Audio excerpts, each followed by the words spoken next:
সাবেক সেনাপ্রধান ইকবাল করিম ভূঁইয়া তার ফেসবুক আইডি লাল করেছেন।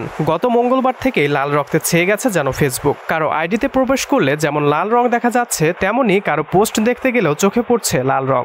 শিক্ষার্থীদের প্রতি সংহতি প্রকাশ করে দেশ বিদেশের লাখ লাখ বাংলাদেশি নিজেদের প্রোফাইল পিকচার পরিবর্তন করে লাল রং সেঁটে দিয়েছেন।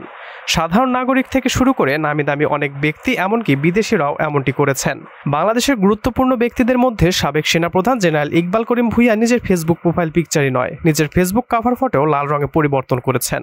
মঙ্গলবার দিবাগত রাতে তিনি প্রোফাইল আর কভার ফটো পরিবর্তন করার পর সেগুলোতে অসংখ্য লাইক করেন নেটিজেনরা। এরপরই আবার এক স্ট্যাটাস দিয়ে আলোচনায় এসেছেন তিনি। সেখানে তিনি ইংলিশ এবং বাংলা সম্মিলিত একটি স্ট্যাটাস দিয়েছেন।